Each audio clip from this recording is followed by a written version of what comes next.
semuanya, perkenalkan kami dari podcast Suara Kita.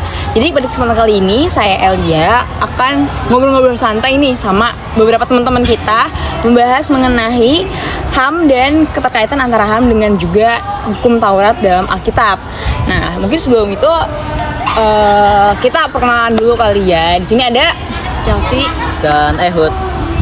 Ya, jadi di kesempatan kali ini bukan secara kebetulan juga kita ngumpul dan kita bakal ngobrol-ngobrol santai aja ya. Kita chill aja di sini. Kita bakal kayak kira-kira apa sih hubungannya antara HAM dan juga hukum Taurat ini gitu kan. Nah, kira-kira kenapa di bab pelajaran agama tuh ini bisa masuk gitu kan.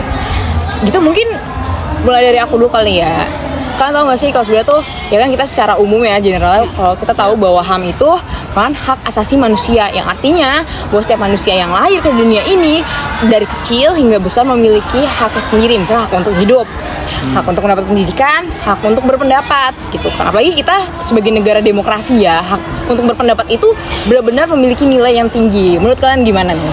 Ya setuju sih. Saya juga kalau menurut saya hak itu perlu diperlukan untuk setiap manusia juga. Soalnya kan setiap manusia pastinya memiliki ya betul. Ya benar-benar setuju banget.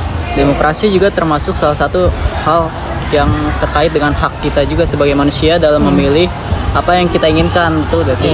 Iya benar, setuju banget karena itu pemahaman secara general ya.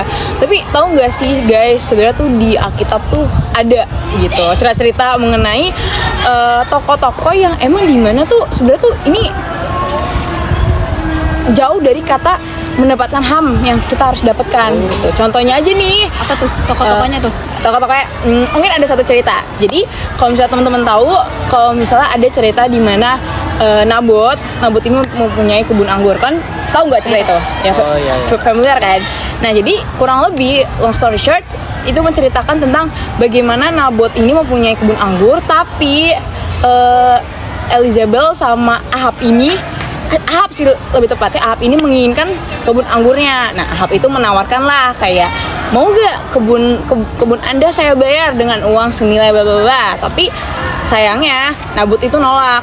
Tapi karena saat itu Ahab itu merupakan pemimpin Israel, jadi Isabel juga mengasuh Ahab untuk kayak udah ambil aja kan kamu tuh yang mimpin Israel gitu kan, kayak kenapa harus beli juga segala macam, udah ambil aja. Jadi nggak lama dari itu Isabel itu memberi perintah untuk membunuh Nabot. Nah dari situ berarti nggak ada kepemilikan kan kebun anggur kan, nah diambillah sama Ahab. Nah itu melanggar hak sekali gak sih? Itu ya kan, setuju kan gitu. Ibaratnya itu ya merebut dan juga mengambil ya bukan yang menjadi hak kita. Secara paksa juga. Secara paksa juga. Ya juga di kalau nggak salah di hukum Taurat juga kan jangan mencuri, jangan membunuh ya kan. Nah ini juga complicated banget sama apa yang kita bahas gitu kan. Menurut kalian gimana? Ya parah sih kisahnya. Apalagi kan kalau kita lihat padahal raja itu merupakan pemimpin dari Israel juga kan. Iya betul. Masa sikapnya kayak gitu sih? Ya, nah itu yang perlu kita garis bawahi dan itu tidak patut ditiru ya, bahwa di situ menunjukkan bahwa ketidakadaan menjunjung tinggi HAM itu sendiri. Nah itu salah banget, apalagi di kita negara hukum, negara demokrasi. Wah itu udah salah banget sih menurut aku ya. Kalau komunikasi gimana? Menurut aku sih miris juga ya, kayak negara kita kayak koruptor gitu sih salah satunya. Iya bener banget. Sebenarnya dari adanya cerita itu juga sebenarnya aku juga melihat bahwa itu adanya sifat ketidakadilan ya kan. Sedangkan HAM itu kan emang sifatnya pasti dan semua orang itu harus mendapatkannya. Jadi bagaimana penerapan HAM itu sendiri ya emang harus adil dan harus tepat juga pada setiap orang. Menurut gimana juga? Iya setuju juga. Setuju kan?